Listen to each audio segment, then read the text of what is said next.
December 9 కూర్చొని ఉన్న మన ప్రధాన యాజకుడు.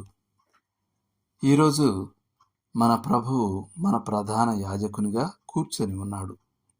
ఎందుకంటే ఆయన పని పూర్తయింది.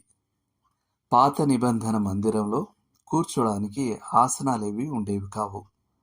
ఎందుకంటే యాజకుల పని ఎప్పుడూ పూర్తయి ఉండేది కాదు. మళ్ళీ అర్పింపబడే బలుల్లో ప్రతి ఒక్కటి ఆ బలుల్లో ఏది కూడా రక్షణ ప్రసాదించలేదు అని గుర్తు చేసే జ్ఞాపిక మాత్రమే.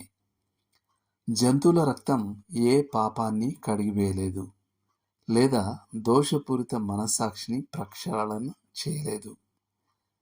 అది యేసుక్రీస్తు లోక పాపాన్ని తీసివేయడానికి చనిపోయే దినం వరకు పాపాన్ని కేవలం కప్పివేసింది. క్రీస్తు మూర్తిమత్వానికి మరియు ఆయన కార్యానికి మహిమను తెచ్చేది ఆయన ఎక్కడ కూర్చొని ఉన్నాడు అనేదే. ఆయన పరలోకంలో సింహాసనంపై కూర్చొని ఉన్నాడు, తండ్రి యొక్క కుడి పార్శ్వాన. ఈ సింహాసన అధిష్టానం, నేను నీ శత్రువులను నీ పాదములకు పీఠముగా చేయి వరకు నా కుడి పార్శ్వమున కూర్చుండుము అని తండ్రి కుమారునికి చేసిన వాగ్దానం యొక్క నెరవేర్పు. కీర్తన 110:1. ఇశ్రాయేలు యొక్క ప్రధాన యాజకుడు ఎప్పుడు కూర్చోకపోవడమే గాక అతడెప్పుడూ ఓ సింహాసనంపై కూర్చోలేదు.